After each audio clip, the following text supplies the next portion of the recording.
హల్లెలూయా. ఉన్నతమైన దేవుని నామమునకు మహిమ కలుగును గాక. చదవబడిన లేఖన భాగం మరొక మారు చదువుకుందాము. ఆది కాండము 49వ అధ్యాయము 28వ వచనం.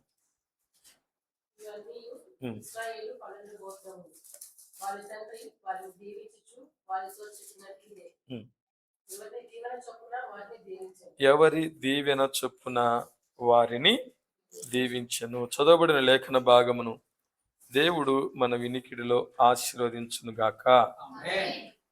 యేసుక్రీస్తు నామములో అందరికి వందనాలు చెప్పండి. వందనాలు, అందరికి వందనాలు. మంచిది. దేవుని వాక్యాన్ని ధ్యానం చేసుకోక ముందు ఒక చిన్న ప్రశ్న. నేను గడచిన నెలలోనే కదా వచ్చింది గారు మాస్టర్ గారు.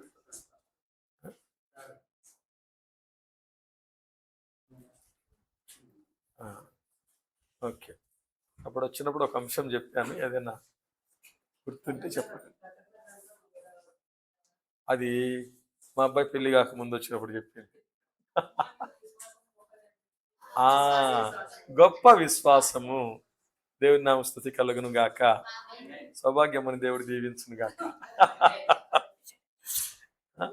అది దేవుని వాక్యము గుర్తుండాలి. దేవుని వాక్యం ఏం కావాలి? గుర్తుండాలి. అదనమాట. దేవుని వాక్యం గుర్తుండదు. ఏమి గుర్తుంటుంది? మిగతావన్నీ గుర్తుంటాయి.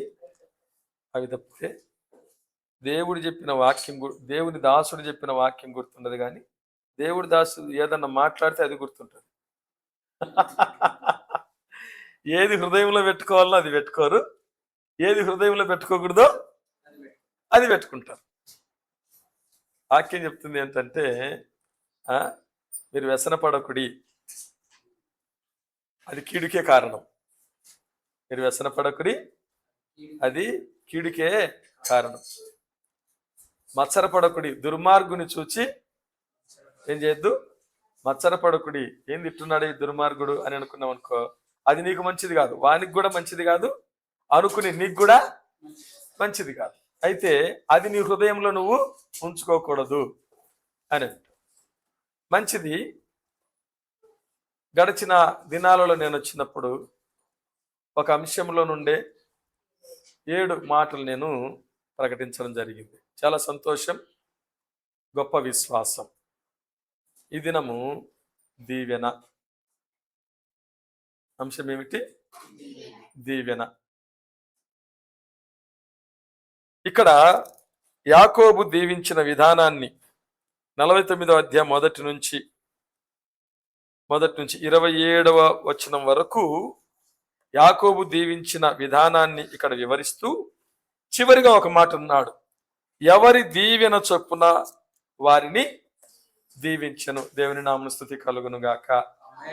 ఎవరి దీవెన చొప్పున వారిని ఏం చేశాడు? దీవించాడు.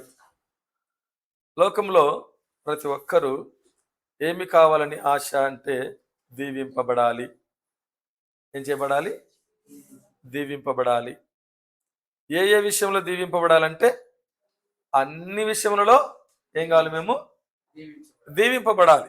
అన్ని విషయంలో ఏం కావాలంటే దీవింపబడాలి. ప్రతి ఒక్కరిలో ఉన్నటువంటి ఆశ ఏమిటంటే మేమేం కావాలంటే దీవించబడాలి.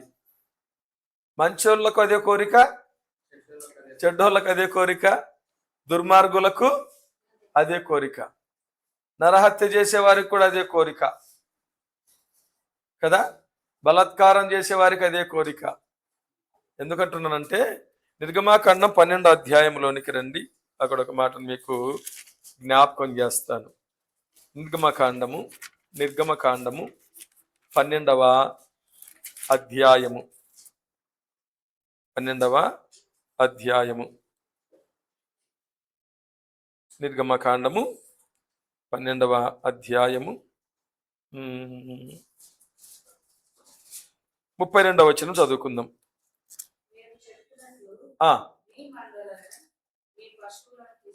మీరు చెప్పినట్లు మీ మందలను మీ పశువులను తీసుకొని పోవుడి, నన్ను దీవించుడని చెప్పాను. ఎవరని ఈ మాట? ఎవరన్నారు తెలుసునా? ఫరో. ఎవరన్నారు? ఫరో. ఫరో ఎటువంటి వాడు అంటే భయంకరమైనటువంటి దుర్మార్గుడు, కఠినమైనటువంటి వాడు. ఎటువంటి వాడు? చాలా కఠినమైన. ఎంత కఠినమైన వాడు అంటే హెబ్రీయులకు, ఇశ్రాయేలీయులు పుట్టిన మగపిల్లలనందరినీ చంపేయండి అన్నాడు, ఏట్లో విసిరేయండి అన్నాడు, నదిలో పారేయండి అన్నాడు. నైలు నదిలో ఉండేదంతా మొసళ్ళు. నైలు నదిలో ఉండేదంతా ఏమున్నాయంటే మొసళ్ళు. అంటే వారి పిల్లలు, ఇశ్రాయేలీయులు పుట్టిన మగ పిల్లలు ఎవరికి ఆహారం కావాలంటే మొసళ్లకు ఆహారం కావాలి అన్నటువంటి ఉద్దేశంతో అంత భయంకరమైనటువంటి వాడు చివరికి ఏమంటున్నాడు? నన్ను దీవించండి అంటున్నాడు. నన్ను దీవించండి అంటే దీవెన అనేది ప్రతి ఒక్కరూ కోరుకునేటటువంటిది. దొంగ కోరుకుండేది కదా, ప్రతి ఒక్కరూ కోరుకునేది దీవెన. ప్రభునందు ప్రియమైన వారు, ఇక్కడ యాకోబు దీవించిన వారిలో అందరూ ఉన్నారు. యాకోబు దీవించిన వారిలో 12 మంది గోత్రాలలో అందరూ కూడా ఉన్నారు. అయితే అందులో నుండి నేను ఇప్పుడు వాక్యం వివరించడం లేదు, కానీ మనము దీవింపబడాలి అంటే ఏమి చేయాలి, ఎలా ఉండాలి? మనము దీవింపబడాలంటే ఏమి చేయాలి, ఎలా ఉండాలి? దేవుని నామమున స్తుతి కలుగును గాక. దీవెన కోరుకోవడం మంచిదే, దీవెన కోరుకోవడము మంచిదే. అయితే దీవెనకు తగినట్లు జీవించుట అది మంచిది. దీవెనకు తగినట్లు జీవించుట అది మంచిది. పరిశుద్ధ గ్రంథములో నుండి కొంతమందిని మనం ఆలోచన చేసినట్లయితే ఎవరెవరు ఎవరిని దీవించారో ఒక 4 విషయాలు నేను జ్ఞాపకం చేస్తాను. చూడండి, పరిశుద్ధ గ్రంథము నుండి నిర్గమకాండములోనికి రండి. ఇదే నిర్గమకాండము 39వ అధ్యాయము 43వ వచనం. నిర్గమకాండము 39వ అధ్యాయం 43వ వచనం. మోషే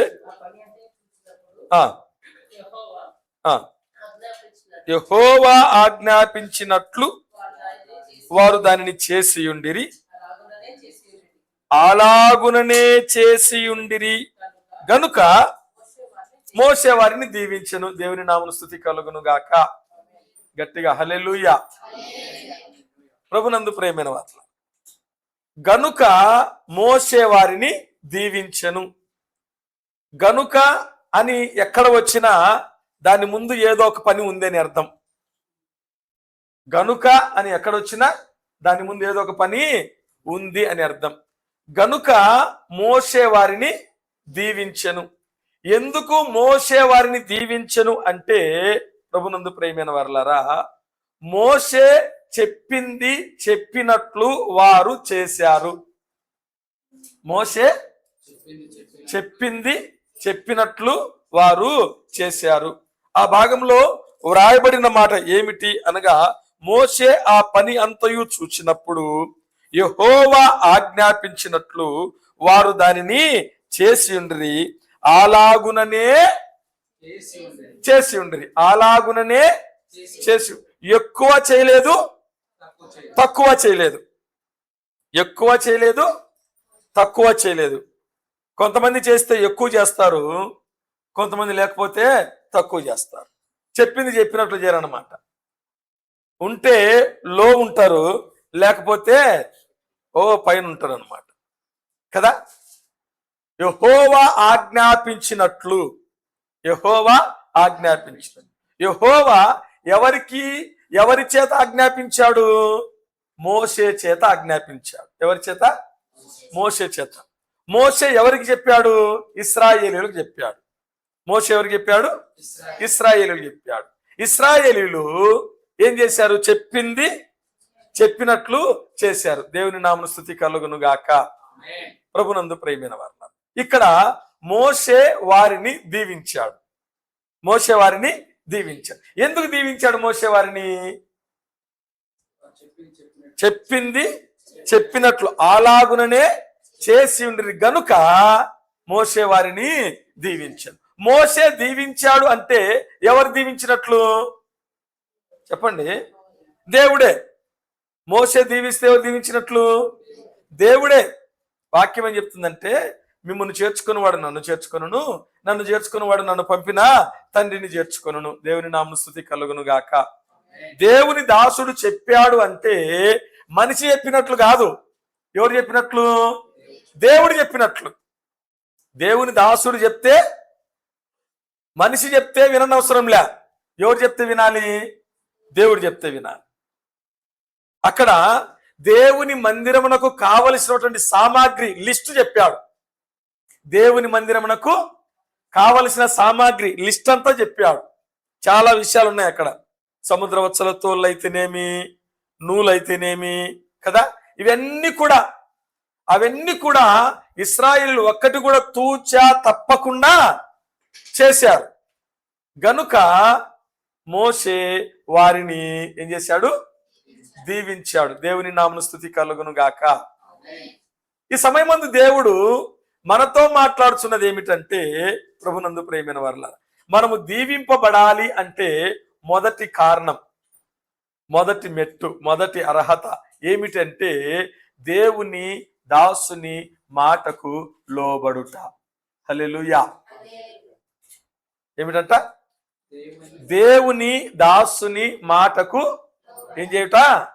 లోబడుట. అంతే. దేవుని దాసుని మాటకు లోబడితే ఎవరి మాటకు లోబడినట్లు? దేవునికి లోబడినట్లు. అంతే. దేవుని దాసుని నోట నుండి వచ్చే మాట దేవుని దాసుని మాట కాదది. ఎవరి మాట? దేవుని మాట. దేవుని మాట. చాలా మందిలో ఉండేటటువంటిది ఒక వ్యతిరేకమైనటువంటి భావన ఏమిటంటే, ఈయన చెప్తే నేనేంది చేసేది, మధుబాబు చెప్తే నేనేంది చేసేది, విజయ్ కుమార్ చెప్తే నేనేంది చేసేది. ఓకే, విజయ్ కుమార్ చెప్తే చేయొద్దు, మధుబాబు చెప్తే చేయొద్దు. ఎవరు చెప్తే చేయాలి? దేవుడు చెప్తే చేయాలి. దేవుని నామమున స్తుతి కలుగును గాక. ప్రభునందు ప్రియమైన దేవుడు ఏమన్నాడంటే, మాట్లాడునది మీరు కాదు, మీలో ఉండి పరిశుద్ధాత్ముడే మాట్లాడును. హల్లెలూయా కదా. మాట్లాడేది మీరు కాదు. ఎవరు మాట్లాడుతున్నాడు? దేవుడే మాట్లాడుతున్నాడు, పరిశుద్ధాత్ముడే మాట్లాడుతున్నాడు. ఏదైనా ఒక పని చెప్పినప్పుడు ఇది మనిషి చెప్పాడు అని అనుకుంటే మీకు లోకం అవుతుంది. మనిషి చెప్పాడు అని అనుకుంటే దానికి లెక్క లేకుండా పోతుంది. ఎవరు చెప్పాడు అనుకోవాలి? దేవుడు చెప్పాడు. దేవుడు చెప్పాడు. అవును, వారు ఇశ్రాయేలీయులు మోషే మాటకు ఏమైనారంట? లోబడ్డారు. చెప్పింది చెప్పినట్లు చేశారు. ఇది విధేయతకు గుర్తు. దేవుని నామమున స్తుతి కలుగును గాక. దేనికి గుర్తు? విధేయతకు గుర్తు. విధేయతకు గుర్తు. ప్రభునందు ప్రియమైన వారు, చెప్పింది చెప్పినట్లు చేయుట, లోబడుట దేనికి గుర్తంటే విధేయతకు గుర్తు. యేసుక్రీస్తు ప్రభు గురించి వ్రాయబడిన మాట ఏమిటి అంటే, అపోస్తలుడైన పౌలు హెబ్రీయులకు వ్రాసిన పత్రిక, అపోస్తలుడైన పౌలు హెబ్రీయులకు వ్రాసిన పత్రిక 5వ అధ్యాయము 8వ వచనం.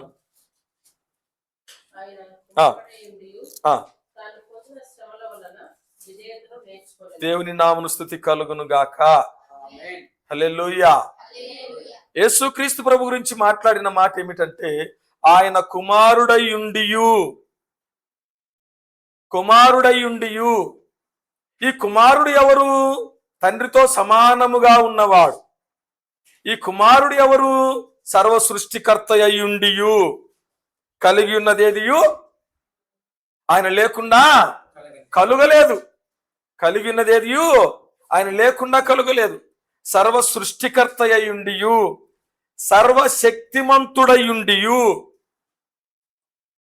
కుమారుడు అంటే ప్రభునందు ప్రియమైన వారలారా, తండ్రితో సమానము అని అర్థం.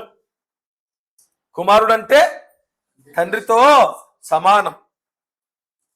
ఏ మంచి కార్యములు చేసినందుకు మీరు నన్ను రాళ్లతో కొట్టి చంపాలనుకుంటున్నారు అన్నాడు యేసు ప్రభు. అక్కడ ఉన్నటువంటి యూదులతో, మత పెద్దలతో ఏమన్నాడు చెప్పండి? ఏ మంచి కార్యములు చేసినందుకు. ఇన్ని తండ్రి యొద్ద నుండి ఇన్ని మంచి కార్యములు చేసి చూపించానే, ఏ మంచి కార్యమును బట్టి నన్ను మీరు చంపాలనుకుంటున్నారు, రాళ్లతో కొట్టాలనుకుంటున్నారు అంటే వాళ్ళు చెప్పిన మాట ఏమిటంటే, నువ్వు మంచి కార్యములు చేసినందుకు కాదు నేను కొట్టాలనుకుంటున్నది, నువ్వు దేవుని కుమారుడు అని చెప్పుకుంటూ దేవునితో నిన్ను సమానునిగా చేసుకుంటూ గనుక ఇందుకు నిన్ను కొట్టాలనుకుంటున్నామన్నారు. అర్థమైందా? నీవు మంచి కార్యములు చేసినందుకు కాదు, నీవు దేవుని కుమారుడు అని చెప్పుకుంటూ దేవునితో నిన్ను నువ్వేం చేసుకుంటున్నావు? సమానునిగా చేసుకుంటున్నావు. అందుకు నిన్ను కొట్టాలనుకుంటున్నా. దీని అర్థం ఏమిటంటే, ఆయన కుమారుడయ్యుండియు, సర్వశక్తిమంతుడయ్యుండియు, తండ్రితో సమానుడయ్యుండియు ఏం నేర్చుకున్నాడంట? విధేయతను నేర్చుకున్నాడు. దేవుని నామమున స్తుతి కలుగును గాక. హల్లెలూయా. యోహాను సువార్త పరిశుద్ధ గ్రంథము నుండి యోహాను సువార్తలోనికి రండి. యోహాను సువార్త 17వ అధ్యాయము 4వ వచనం. చేయుటకు నీవు నాకిచ్చిన పని నేను సంపూర్ణముగా నెరవేర్చి భూమి మీద నిన్ను మహిమ పరిచితిని. దేవుని నామమున స్తుతి కలుగును గాక. హల్లెలూయా. యేసు ప్రభు అంటున్నాడు ఏమని? చేయుటకు నీవు నాకు ఇచ్చిన పని నేను సంపూర్ణముగా ఏం చేశాను? నెరవేర్చాను. చేయుటకు నీవు నాకు ఇచ్చిన పని అంటే, నువ్వు నాకు ఏ పని అయితే చెప్పావో దాన్ని నేను అరాకొర చేయలే. అరాకొర కాదు, 99% కాదు, ఎంత? 100%. 99% కాదు. ఇంత చేసినాం లేపా అనుకుంటుంటారు కొంతమంది. ఎంత చేసినాము? ఇంత చేసినామంటా ఉంటారు. కాదు, 99% కాదు, 100% చేసి నేనేం చేశాను? మహిమపరిచిన. దేవుని నామమున స్తుతి కలుగును గాక. హల్లెలూయా. నేను నిన్ను మహిమపరిచాను. లోకం పుట్టక మునుపు అక్కడ నాకే మహిమ అయితే ఉన్నదో ఇప్పుడు ఆ మహిమతో నీవు నన్ను మహిమపరచు అంటున్నాడు. దేవుని నామమున స్తుతి కలుగును గాక. హల్లెలూయా. కాబట్టి ప్రభునందు ప్రియమైన వారలారా గమనించండి, దీవింపబడాలి అంటే ప్రభునందు ప్రియమైన వారలారా మొదటి స్థానం, దీవింపబడాలి అంటే మొదటి అర్హత ఏమిటంటే లోబడుట. దేవుని దాసుని మాటకు లోబడుట, దేవుని దాసుని మాటకు విధేయత చూపుట. ప్రభునందు ప్రియమైన వారలారా దేవుని దాసుడు, ప్రభునందు ప్రియమైన వారలారా పెద్దవాడు కావచ్చు, దేవుని దాసుడు చిన్నవాడు కావచ్చు, వయస్సులో పెద్దవాడు కావచ్చు, వయస్సులో చిన్నవాడు కావచ్చు. ఇర్మియాతో అన్నాడు, నువ్వు వెళ్ళు, నేను వెళ్ళమనే చోటికి నువ్వు వెళ్ళాలి అంటే, నేను బాలుడనే ప్రభువా అన్నాడు. అప్పుడు దేవుడు ఏమన్నాడంటే, నువ్వు బాలుడని అనవద్దు. ఏమన్నదు? నువ్వు బాలుడవని అనవద్దు. ఎందుకు? నిన్ను ఎన్నుకున్నది నేను. ప్రభునందు ప్రియమైన వారు, క్రైస్తవ్యములో దేవుని సన్నిధిలో సిన్సియారిటీ కావాలి కానీ సీనియారిటీ కాదు. ఏమిటి చెప్పండి? సిన్సియారిటీ కావాలి కానీ సీనియారిటీ కాదు. ఎంత సీనియారిటీ ఉంటే ఏం ప్రయోజనము? నీకు వచ్చింది ఏంది? రావడం, కూర్చోవడం, లేయడం, పోవడం అంతే. సిట్ స్టాండ్ డిస్పర్సింగ్ కదా. కాబట్టి మోషే ఇశ్రాయేలీయులను దీవించడానికి గల కారణం ఏమిటి అంటే, మోషే చూచినప్పుడు వారు ఆ పని ఏం చేశారంట? అలాగుననే చేసి ఉండ్రి. ఏమి చెప్పారో అది చేశారు. ఇది నేర్చుకోవాలి మనం. ఎవరైతే ఇది నేర్చుకుంటారో, ఎవరైతే విధేయత చూపుతారో, ఎవరైతే దేవుని మాటకు, దేవుని దాసుని మాటకు లోబడతారో వారిని దేవుడు దీవించునుగాక, వారిని దేవుడు ఆశీర్వదించునుగాక, వారిని దేవుడు అభివృద్ధి పరుచునుగాక. హల్లెలూయా. అది విధేయతలోనే ఉంది, లోబడుటలోనే ఉంది ఆశీర్వాదం. అది రెండవదిగా చూసినట్లయితే పరిశుద్ధ గ్రంథము నుండి చూడండి, రెండవదిగా యెహోషువ గ్రంథము 14వ అధ్యాయము, యెహోషువ గ్రంథము 14వ అధ్యాయము 13వ వచనాన్ని చదువుకుందాం.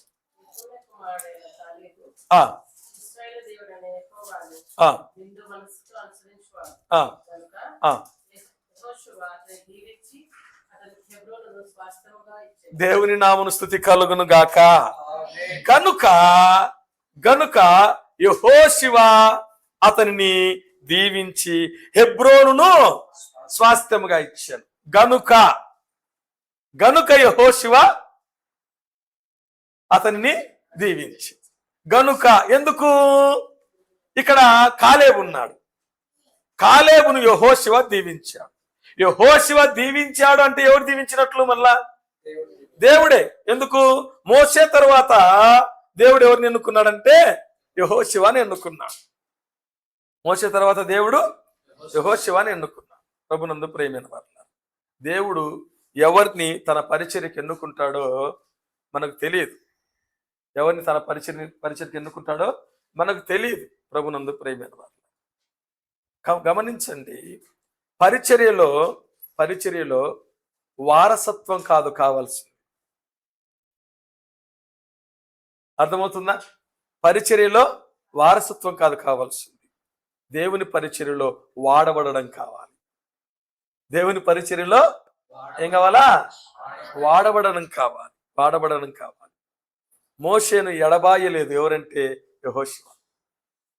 మోషేను ఎడబాయలేదు. మోషే కొండపైకి వెళ్ళి 40 రోజులు దేవునితో గడిపితే కొండ కింద యెహోషువ ఉన్నాడు. వదిలిపెట్టలే. కాబట్టి మోషే కుమారులను దేవుడు ఎన్నుకోలే. ఎవరిని ఎన్నుకున్నాడు? మోషే పరిచారకుడు, నూను కుమారుడైనటువంటి యెహోషువను ఎన్నుకున్నాడు దేవుడు. దేవుని నామమున స్తుతి కలుగును గాక. హల్లెలూయా. కాబట్టి వినయముతో మిమ్మల్ని దీవించి ప్రేమించి చెప్పే మాట ఏమిటంటే, ఈ పరిచర్య ప్రభునందు ప్రియమైన వారలారా విజయ్ కుమార్ గారితో ఆగిపోకూడదు, మధుబాబుతో ఆగిపోకూడదు. చెప్పండి, ఆగిపోకూడదు. ఎందుకంటే ఎప్పుడు ఎవరు ఎలా అయిపోతారు ఎవరికి తెలియదు. కాబట్టి ఎప్పుడైనా నేను రెడీగా ఉన్నాను అనేవాళ్ళు సంఘంలో తయారవుదురుగాక. హల్లెలూయా. ఉండాలి, మరి అలా ఉండాలి. ప్రభునందు ప్రియమైన వారలారా, నాకు వారసుడు లేడే అనేది కాదు, వారసుడు కాదు, వాడబడేవాడు ఉన్నాడే. దేవుని నామమున స్తుతి కలుగును గాక. ప్రభునందు ప్రియమైన వారలారా, కాబట్టి యెహోషువ ఎవరిని దీవించాడంట? కాలేబుని దీవించాడు. ఎందుకు దీవించాడు చెప్పండి? దేవుణ్ణి నిండు మనస్సుతో అనుసరించాడు. దేవుని నామమున స్తుతి కలుగును గాక. ఎలా అనుసరించాడు? నిండు మనస్సుతో అనుసరించాడు. నిండు మనస్సుతో, ఎక్కడ కూడా కొరత అనేది లేకుండానే. మరలా చెప్తున్నాను, 99% కాదు, 99% కాదు, 100%. ప్రభునందు ప్రియమైన వారు, నిండు మనస్సుతో అనుసరించు వారిని కాలేబును దీవించినట్లుగా దేవుడు వారిని దీవించునుగాక. నిండు మనస్సుతో అనుసరించుట అంటే అర్థం ఏమిటి? నిండు మనస్సుతో అనుసరించుట అంటే అర్థం ఏమిటి అంటే, ప్రభునందు ప్రియమైన వారలారా గమనించండి, దేవుని పని ముందు, తర్వాత నా పని. ఏమిటి చెప్పండి? దేవుని పని ముందు, తరువాత నా పని. దేవుని పని ఏదుంటే అందులో నేను నిమగ్నమైపోవాలి. దేవుని సన్నిధిలో నా ప్రజెన్స్ ఉండాలి. దేవుని సన్నిధిలో నా హాజరు పట్టికలో నా హాజరు ఉండాలి, నా ప్రజెంట్ ఉండాలి, ఆబ్సెంట్ ఉండకూడదు. ప్రభునందు ప్రియమైన వాళ్ళ, నిండు మనసుతో అనుసరించుట అని అంటే దేవుని సన్నిధికి వచ్చావా? ఉదాహరణకు దేవుని సన్నిధికి వచ్చావా? ఎన్ని గంటలకు వస్తున్నావు? ఎన్ని గంటలకు వెళ్తున్నావు? ఎన్ని గంటలకు వస్తున్నావు? ఎన్ని గంటలకు వెళ్తున్నావు? ఎన్ని గంటలు కూర్చుంటున్నావు? ఎన్ని గంటల వాక్యం నువ్వు వింటున్నావు? ప్రభునందు ప్రియమైన వారు, నిండు మనసుతో అనుసరించుట. ఎలా అనుసరించుట? అందుకనే లోకంలో ఒక సామెత ఉంది, నిండుకుండ తొనకదు. ఏం తొనకదంట? నిండుకుండ తొనకదు. ఎల్తీకుండ ఏమవుతుంది? తొనుకుతుంది. తొనుకుతే ఏమవుతుంది చెప్పండి?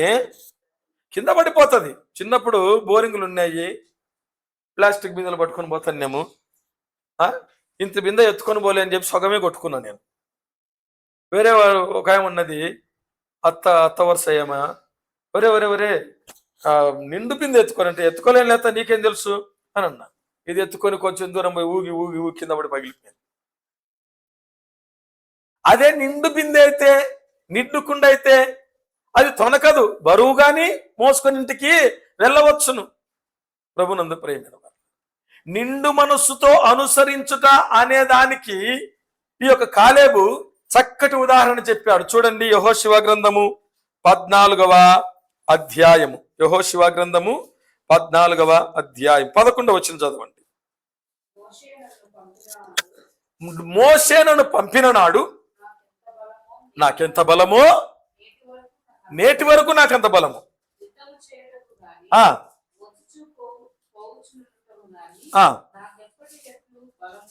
యుద్ధము చేయుటకు గాని, వచ్చుచు పోవుచునుటకు గాని నాకెప్పటి ఎట్లు బలం ఉన్నది. దేవుని నామమున స్తుతి కలుగును గాక. ప్రభునందు ప్రియమైన వారు, పై వచనాల్లో చూస్తే మోషేను పంపిన నాడు 40 సంవత్సరాలు, ఇప్పుడు నాకు 85 సంవత్సరాలు. 40 సంవత్సరంలో ఎంత శక్తి ఉందో ఇప్పటికీ అంతే శక్తి ఉంది. వచ్చుచూ పోవచ్చునుటకు, యుద్ధము చేయడానికి కూడా. ఎట్లొస్తుందండి అంత శక్తి? వయసు పెరిగే కొద్దీ శక్తి ఏం కావాలా? తగ్గిపోవాలి కదా. వయసు పెరిగే కొద్దీ ఏం కావాలి? శక్తి తగ్గిపోవాలి. ఇక్కడ తగ్గిపోలేదంట, స్టిల్ అలాగే ఉందంట. కొంతమంది అంటుంది నాకు ఇప్పుడు కూడా అదే బలం ఉంది, ఏమనుకుంటున్నావు అంటుంటారు. ఎందుకు అంత బలం ఉంది అని అంటే ఇప్పుడు చెప్పే మాట, అప్పుడు జొన్న సంగటి తిని, రాగి సంగటి తిని, రొట్టెలు తిని బలం ఉందిలే అంటుంటారు. ఇది అట్లా తింటే వచ్చింది బలం కాదు. ఇది దేవుని నిండు మనసుతో అనుసరిస్తే వచ్చిన బలం. వచ్చుచూ పోవచ్చునుటకు. దీన్ని ఒకసారి మనం ఆలోచించేద్దాం. వచ్చుచూ పోవచ్చు ఎక్కడికి? దేవుని మందిరానికి వచ్చుచూ పోవచ్చునుండడానికి. దేవుని నామమున స్తుతి కలుగును గాక. మొదటి సంవత్సరంలో ఏ ఆసక్తి ఉందో 10 సంవత్సరాలైనా ఆ ఆసక్తి ఉందా, లేకపోతే తగ్గిపోయిందా? రాను రాను రాజుగారి గుర్రం గాడిదైనట్లుగా, రాను రాను రాజుగారి గుర్రం ఏమైందంట? గాడిదైందంట. ఆ విధముగా చాలా మందికి ఆసక్తి ఎట్టుంటో తెలిసిన, మొదటిలో ఉన్న ఆసక్తి తర్వాత ఉండదు. మిగతా వాటికి అన్నిటికీ ఆసక్తి పెరుగుతుంది. దేవుని సన్నిధికి ఆసక్తి ఏమైపోతుందంటే తగ్గుతూ వస్తుంది. ఇది నిండు మనసుతో అనుసరించుట కాదు. యుద్ధము దేనికి గుర్తు అంటే ప్రార్థనకు గుర్తు. యుద్ధం దేనికి గుర్తు? ప్రార్థనకు గుర్తు. మొదట ప్రార్థించినంత విధముగా ఇప్పుడు నువ్వు ప్రార్థిస్తున్నావా? మొదట్లో ప్రార్థించినంత విధముగా ఇప్పుడు ప్రార్థిస్తున్నావా? ప్రార్థనలో కూడా కొన్ని రకాలు ఉన్నాయి. ఎటువంటి ప్రార్థనలు ఉన్నాయి అని అంటే, ప్రభునందు ప్రియమైన వారలారా, ఎటువంటి ప్రార్థనలు ఉన్నాయి అని అంటే గమనించండి. శ్రమలలో ఉన్నప్పుడు ఒక రకమైన ప్రార్థన, శ్రమలు లేనప్పుడు ఒక రకమైన ప్రార్థన కదా. ఇంకా ఏమీ లేనప్పుడు లోకంలో బిజీ అయిపోతారు. లోకంలో ఏమైపోతారు? బిజీ అయిపోతారు. బిజీ అయిపోయి ఎటువంటి ప్రార్థన చేస్తారంటే, దేవానికి స్తోత్రం నా కాత్రం ఆమేన్ అన్నట్టు. ఎట్లంట? దేవానికి స్తోత్రం నా కాత్రం ఆమేన్, అంతే. ప్రభునందు ప్రియమైన వారు, గమనించండి, ఒకానొక దినములో ఒక దైవ సేవకుడు ఒక గ్రామానికి వెళ్ళాడు వాక్యం చెప్పడానికి. ఆ గ్రామంలో ఒక వ్యక్తి ఎంతో ఆసక్తిగా దేవుని సన్నిధికి వచ్చాడు. మందిరంలో పని చేస్తా ఉన్నాడు. ఇటువంటి భక్తుని నేను ఎక్కడో చూడలే అనుకున్నాడు. అయ్యగారు, నా ఇంటికి రండి అయ్యగారు, నా ఇంట్లో ప్రార్థన చేయండి అయ్యగారు. ఓకే, వెళ్ళాడు. పూరి గుడిసె ఉంది, వెళ్ళాడు, ప్రార్థన చేశాడు. దేవుని మహాకృపను బట్టి ఆ ప్రార్థన ఫలించింది. ఆ వ్యక్తి అభివృద్ధి అయ్యాడు. దేవుని నామమున స్తుతి కలుగును గాక. తర్వాత ఒక 5-6 సంవత్సరాలకు వెళ్ళాడు అదే గ్రామానికి, అదే మందిరానికి వెళ్ళాడు. వాక్యం చెప్తున్నాడు. ఈయన దృష్టి అంతా ఒకరిపైన ఉంది, ఆయన లేడు అక్కడ. ఈయన దృష్టి అంతా ఒకరిపైన ఉంది. వాక్యం చెప్తున్నాడు, వెతుకుతున్నాడు, అక్కడ కనపల్లా. వాక్యం అయిపోయింది, ప్రార్థన అయిపోయింది. ఆ రోజు పలాని వ్యక్తి వస్తుంటాడు. ఏమైందంటే, ఓ ఆయన చాలా బిజీ అయిపోయినాడు, గొప్పోడు అయిపోయినాడు. అవునా? తెల్లవారింది, ఇంటికి వెళ్తే, ఆ పాస్టర్ గారు రండి రండి అయ్య గారు, రండి రండి, కూర్చోండి కూర్చోండి. ఏమయ్యా రాత్రి ప్రార్థన రాలి? ఎలా టైం ఉంది అయ్యా నాకు? ఏమి లేదంట, టైం లేదు. దేనికి? దేవుని మందిరానికి రావడానికి టైం లేదు. బయటకు వచ్చినాడంట, ప్రభువా నీ సన్నిధికి రావడానికి టైమే లేదు, బిజీ బిజీ అయిపోయినాడు ప్రభువా, ఈ బిజీ లేకుండా చేయి ప్రభువా అన్నాడు. అయ్యో పాస్టర్ గారు అట్లాంటి ప్రార్థన చేయకండి, మీరు ఎట్లాంటి ప్రార్థన చేయాలా? ఇంకా నేను దీవించబడాలి. ఎందుకు? దేవుని సన్నిధికి దూరం కావడానికి. నేను ఇంకా దేవుని సన్నిధి దూరం కావడానికి.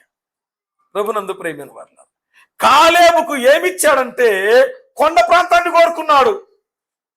కాలేబు ఏ ప్రాంతం కోరుకున్నాడు? మైదాన ప్రాంతం కోరుకోలే, కొండ ప్రాంతం కోరుకున్నాడు. దేవుడు నన్ను దీవించినట్లయితే ఆ కొండనే నాకు కావాలి, ఆ కొండ నేను చదును చేస్తా, ఆ కొండను స్వాధీనం చేసుకుంటా. యెహోషువ దీవించి హెబ్రోనును స్వాస్థ్యముగా ఇచ్చాడు. ప్రభునందు ప్రేమైన వారు గమనించండి, నిండు మనస్సుతో అనుసరించుట. ఆదివారం నువ్వు దేవుని సన్నిధిలో ఉండాలి. ఎప్పుడు మందిరములో నియామక కూడికలుంటే అప్పుడు నువ్వు ఎక్కడుండాలంటే చెప్పండి, దేవుని మందిరములో ఉండాలి. దేవుని మందిరం ఇదేనా, ఇంకేమి లేదా? లోకంలో కొంతమంది అనేటటువంటి వారు, ఇదేనా, ఇంకేమి లేదా? అవును, ఏమున్నా కూడా దేని తర్వాత? ప్రార్థన తర్వాతే. ప్రభునందు ప్రేమైన వారు, నీ ఉద్యోగం కూడా దేని తర్వాత? దేవుని సన్నిధి తర్వాతే. దేవుని సన్నిధి తర్వాతే. దేవుడు ఇవ్వాలనుకుంటే ఏమైనా ఇవ్వగలడు. దేవుని నామమున స్తుతి కలుగును గాక. ఇంకోటి ఏమిటి తెలుసునా? దేవుని సన్నిధికి ఆటంకంగా ఉండే దేవుని కూడా ఇష్టం లేదు. దేవుని సన్నిధికి ఆటంకంగా ఉండేది ఇష్టం లేదంటే నువ్వు దేవుని సన్నిధికి ఆటంకంగా ఉండేదాన్ని చేస్తున్నావంటే నువ్వంటేనే దేవునికి ఇంకా ఇష్టం, అంతే. నిండు మనస్సుతో అనుసరించుటంటే నువ్వు ఎక్కడ ఉన్నా నీ మనసంతా ఎక్కడ ఉండాలంటే దేవుని సన్నిధి మీద ఉండాలి. ఎక్కడున్నా కూడా దేవుని సన్నిధి మీద ఉండాలి. దేవుని నామమున స్తుతి కలుగును గాక. అందుకని యెహోషువ కాలేబును ఏం చేశాడంట? దీవించాడు. యెహోషువ దీవించాడంటే దేవుడు దీవించినట్టు. దేవుని నామమున స్తుతి కలుగును గాక. ఒకటి, దేవుని దాసుని మాటకు లోబడుట. 2, దేవుని నిండు మనస్సుతో అనుసరించుట. 3వ మాట చూడండి, యెహోషువ గ్రంథము. ఇదే యెహోషువ గ్రంథములోనికి రండి. యెహోషువ గ్రంథము 22వ అధ్యాయము 6వ వచనం. 22వ అధ్యాయం 6వ వచనం.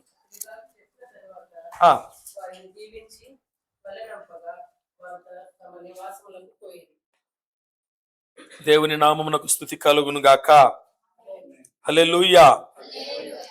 అతడు ఇలాగు చెప్పిన తరువాత వారిని దీవించి వెళ్ళనంపగా వారు తమ నివాసములకు పోయిరి.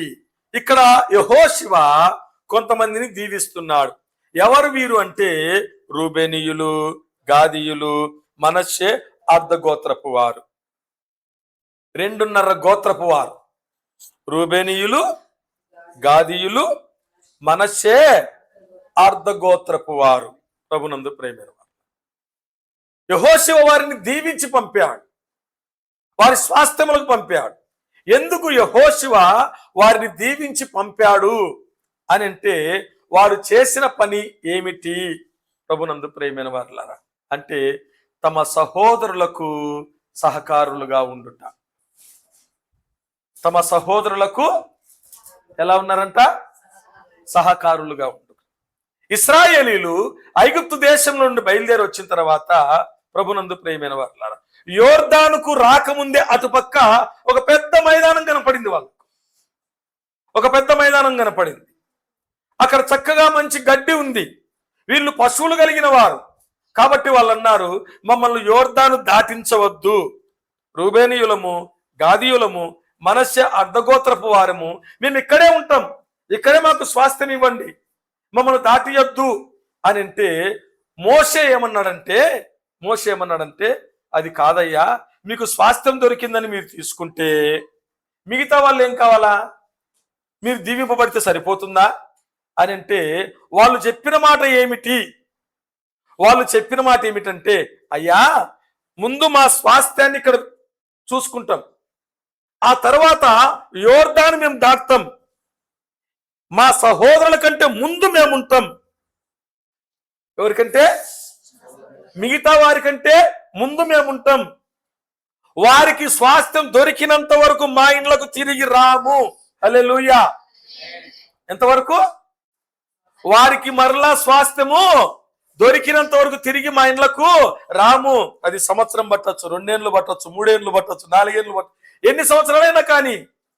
ప్రభునందు ప్రియమైన వారులారా, యుద్ధానికి ముందుండడం అంటే ప్రాణానికి తెగించడం అని అర్థం. యుద్ధానికి ముందుండడం అంటే అర్థం ఏమిటి? ప్రాణానికి తెగించడం అని అర్థం.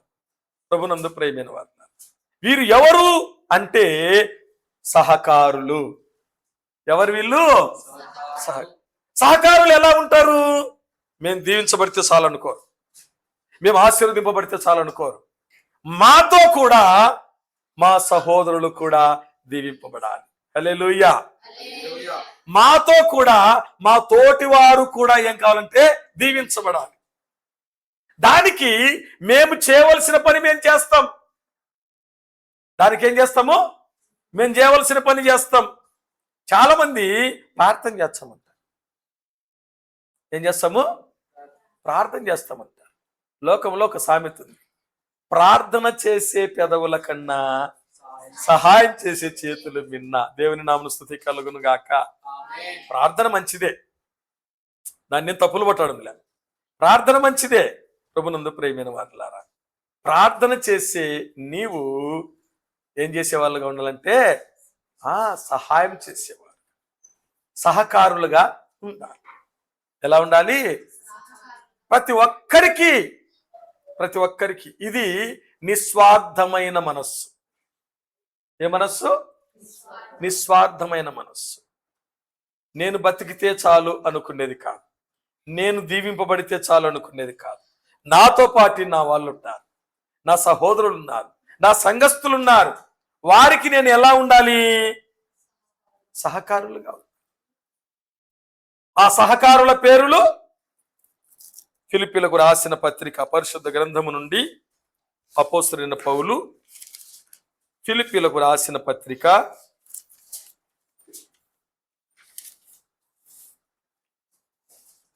4వ అధ్యాయం 3వ వచనం.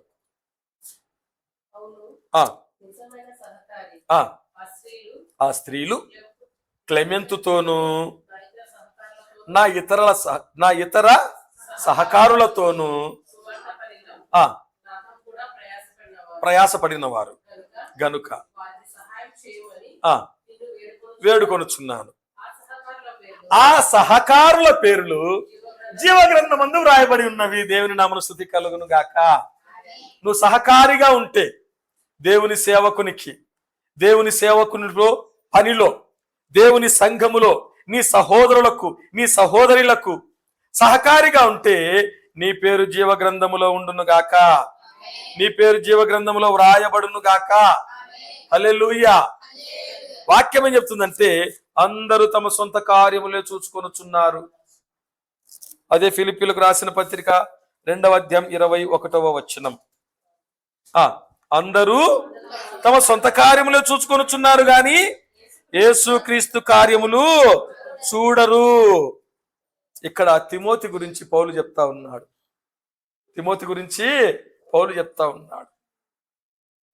ఎటువంటి వాడు తిమోతి అంటే 19వ వచనం చదవండి. 19వ వచనము.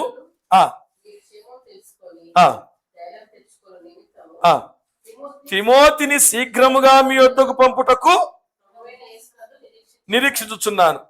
మీ క్షేమ విషయమై నిజముగా చింతించువాడు అతని వంటి వాడెవడు లేడు. దేవుని నామమున స్తుతి కలుగును గాక. చింతిస్తున్నాడంట. ఎవరి క్షేమం గురించి? వేరే వాళ్ళ క్షేమం గురించి. మన చింత అంతా ఎవరి గురించి?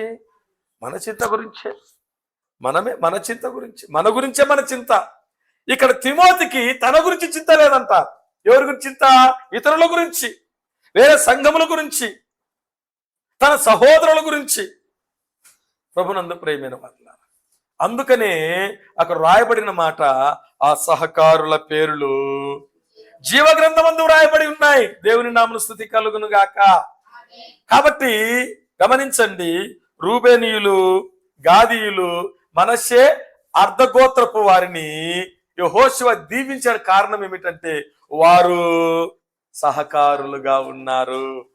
నువ్వు సహకారిగా ఉందుగాక. గట్టిగా, నువ్వు సహకారుడుగా ఉందుగాక. హల్లెలూయా. సహకారులను దేవుడు దీవించును గాక. సహకారుల పేర్లు జీవగ్రంథమందు వ్రాయబడును గాక. హల్లెలూయా.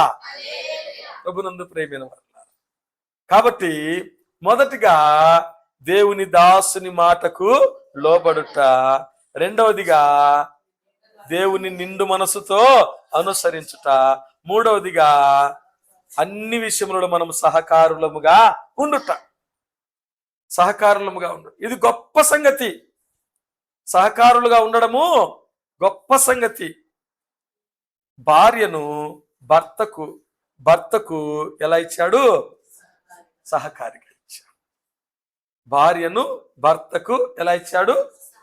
సహకారిగా ఇచ్చాడు. ఇంకా సాటి అయిన సహకారి. సాటి అయిన అంటే చెప్పండి, సాటి అయిన అంటే నీకు ఇంకా వేరే వాళ్ళు లేరు. నీకు సాటి ఎవరు లేరు. నిన్ను కూడా సంఘములో ఎలా ఇచ్చాడు తెలిసిన? సాటి అయిన సహకారులుగా ఇచ్చాడు దేవుడు. దేవుని నామమున స్తుతి కలుగును గాక. దావీదుకు ఒక మంచి స్నేహితుడు ఉన్నాడు. ఏం పేరు అతని పేరు? యోనాతాను.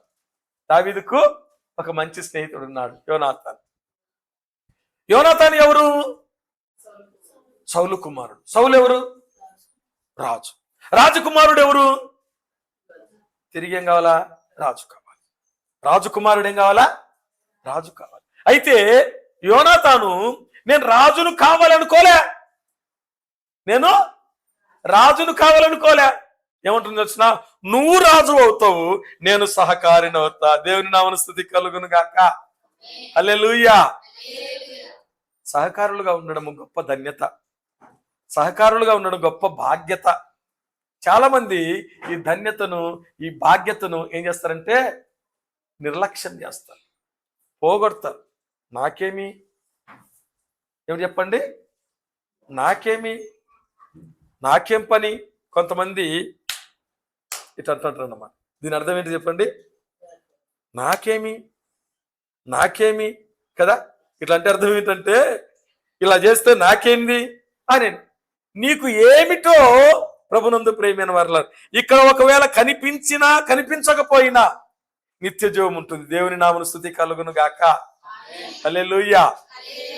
కాబట్టి యెహోషువ మరలా రూబేనీయులను, గాదీయులను, మనష్షే అర్ధగోత్రపు వారిని ఏం చేశాడు? దీవించాడు. ఎందుకు వారిని దీవించాడు చెప్పండి? వారు సహకారులు. నువ్వు దీవింపబడాలి అంటే నువ్వు దేవుని దాసుని మాటకు లోబడదుగాక. నువ్వు దీవింపబడాలి అంటే దేవుని నిండు మనసుతో అనుసరించుదుగాక. నువ్వు దీవింపబడాలి అంటే నువ్వు సంఘములో అన్ని విషయంలో సహకారిగా ఉందుగాక. హల్లెలూయా. నాలుగవదిగా చివరిగా చూడండి, పరిశుద్ధ గ్రంథం నుండి ఇర్మియా గ్రంథము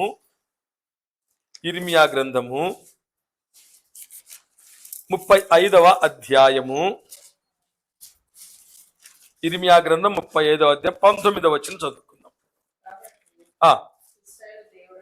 కాబట్టి ఇశ్రాయేలీయుల దేవుడును సైన్యములకు అధిపతియగు యెహోవా సెలవిచ్చున్నదేమనగా, నా సన్నిధిలో నిలుచుటకు రేకాబు కుమారుడైన యెహోనాదాబునకు సంతతివాడు ఎన్నడుండక మానడు. దేవుని నామమున స్తుతి కలుగును గాక. గట్టిగా స్తుతించండి. హల్లెలూయా.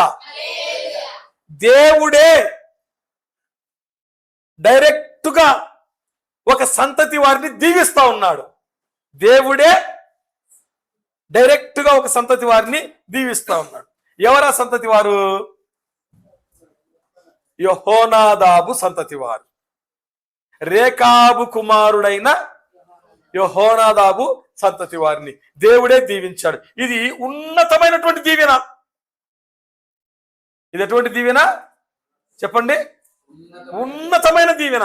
ఎటువంటి దీవెన ఇదంటే, ఈ రేకాబు కుమారుడైన యెహోనాదాబునకు సంతతి వారు ఉండక మానరు, నా సన్నిధిలో నిలుచుటకు. ఎక్కడ నిలుచుటకు? దేవుని సన్నిధిలో నిలుచుటకు. దేవుని సన్నిధిలో నిలుచుటకు యెహోనాదాబునకు సంతతి ఉండక మానరు. ఖచ్చితంగా వారు ఎక్కడుంటారంటే నా సన్నిధిలో ఉంటారు. దేవుని నామమునకు స్తుతి కలుగును గాక.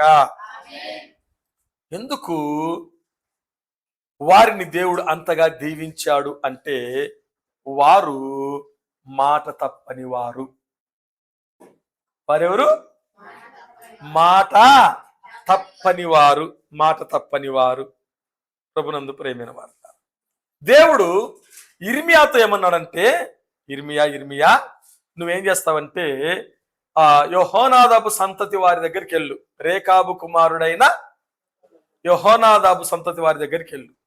వారి దగ్గరికి వెళ్ళి ఏం చేస్తావంటే, వారి ఎదుట నువ్వేం చేస్తావంటే ద్రాక్షారసం పెట్టు.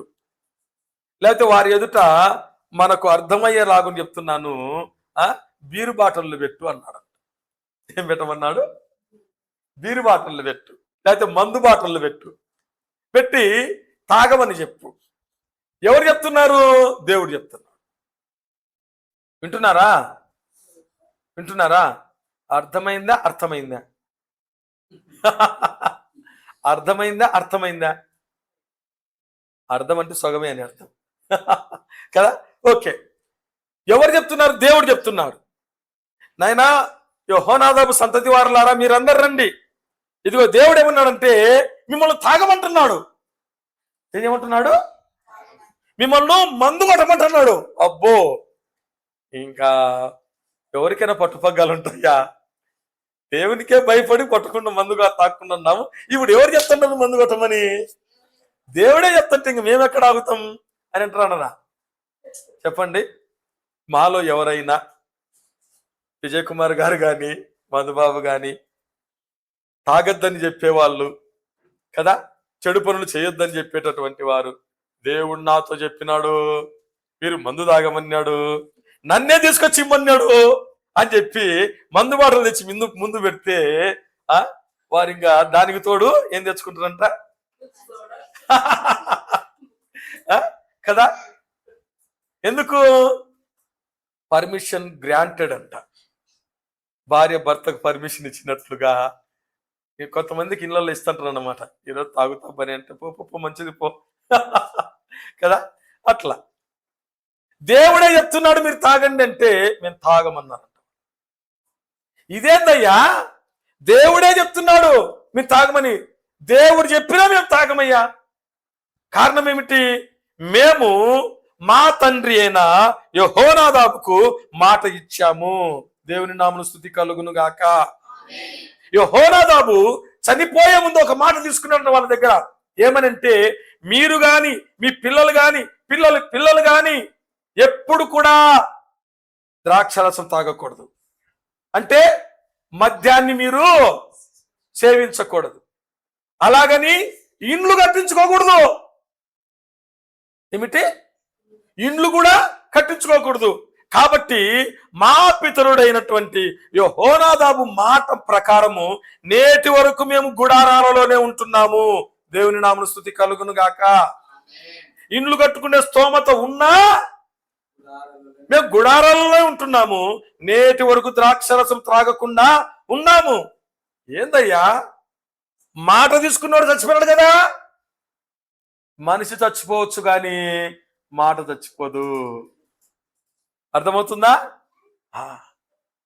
కాబట్టి దేవుడు అంటున్నాడు ఏమని తెలుసునా, ఇశ్రాయేలీయులారా వినండి, ఇశ్రాయేలీయులారా వినండి, యెహోనాదాబు సంతతి వారు తమ తండ్రికి ఇచ్చినటువంటి మాటలో నిలకడగా ఉన్నారు, వీరు నిలకడగా లేరు. కాబట్టి నా సన్నిధిలో నిలుచుటకు రేకాబు కుమారుడిని యెహోనాదాబునకు సంతతి వారు ఎన్నడూ ఉండక మానరు. దేవుని నామమున స్తుతి కలుగును గాక. కారణము చెప్పండి, మాట తప్పని వారు. ఏం తప్పని వారు? మాట తప్పని వారు. కీర్తనల గ్రంథము 15వ కీర్తన, కీర్తనల గ్రంథము 15వ కీర్తన 4వ వచనం.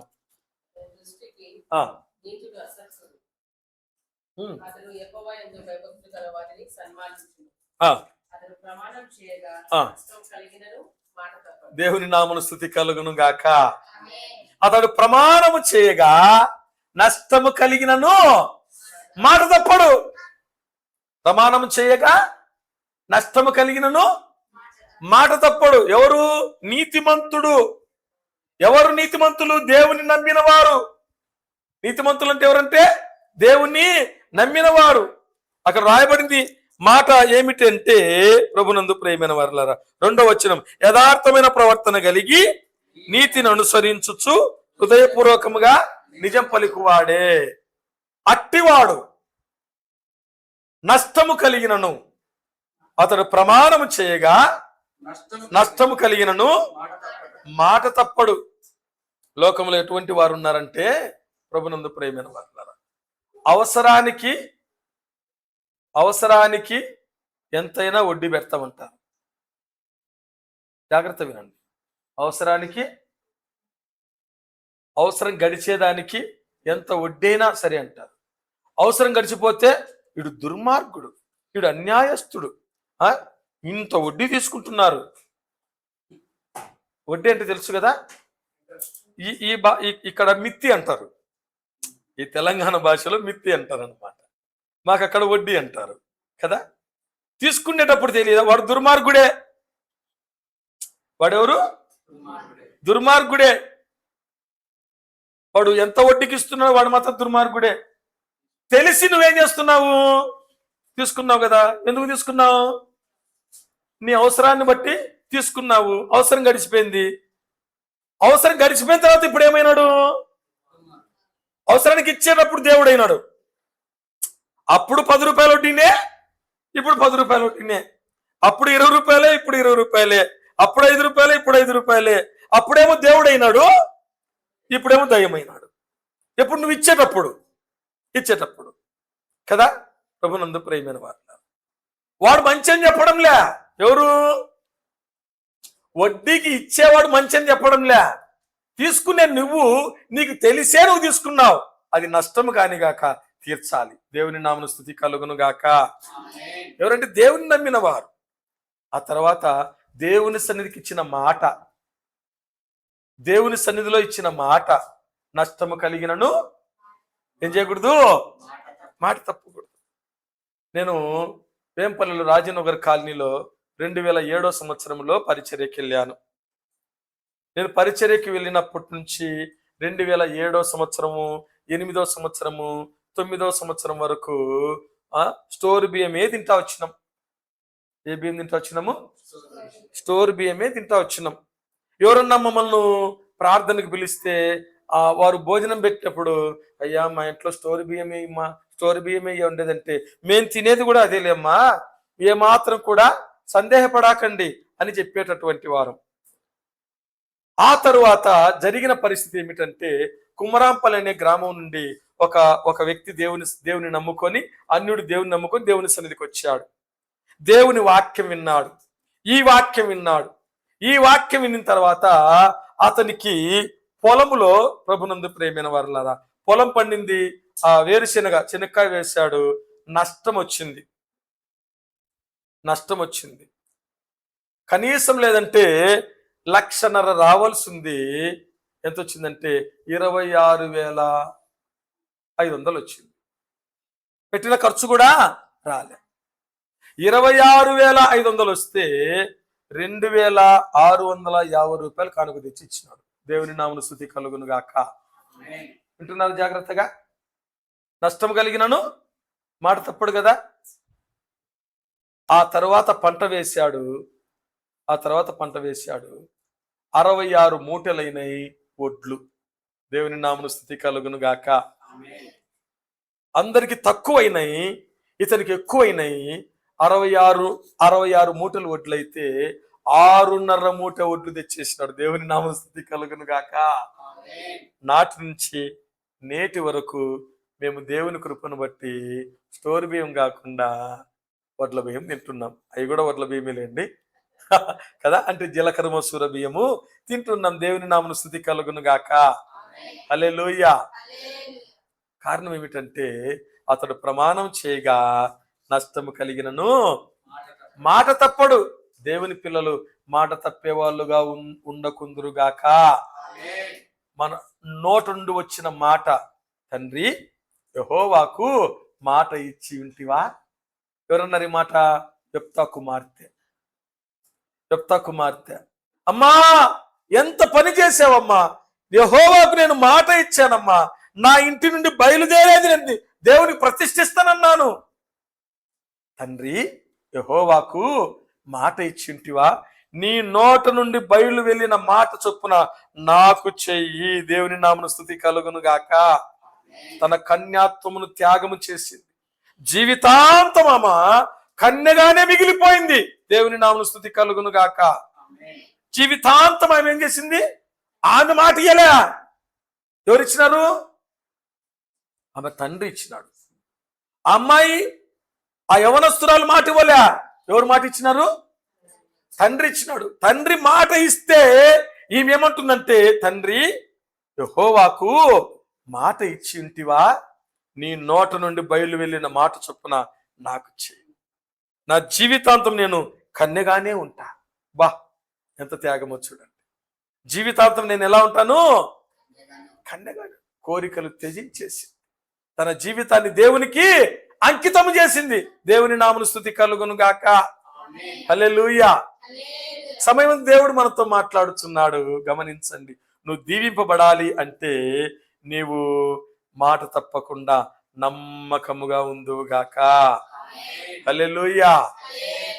దీవింపబడాలంటే మొదటిగా దేవుని దాసుని మాటకు లోబడుట, రెండవదిగా దేవుణ్ణి నిండు మనస్సుతో అనుసరించుట, మూడవదిగా సంఘములో సహకారులుగా ఉండుట, అన్ని విషయములలో సహకారులుగా ఉండుట, చివరిగా నాలుగవదిగా మాట తప్పకుండా నమ్మకముగా ఉండుట. ప్రభునందు ప్రేమైన వారలారా, యేసుక్రీస్తు ప్రభు మాట ఇచ్చాడు. మాట తప్పాడు ఆయన. మన తండ్రి ఎవరు? మాట తప్పని వాడు. మన తండ్రి ఎవరు? మాట తప్పని వాడు. పులి కడుపున ఏం పుట్టాలి? పులే పుట్టాలి. పులి కడుపున మేక పుడుతుందా?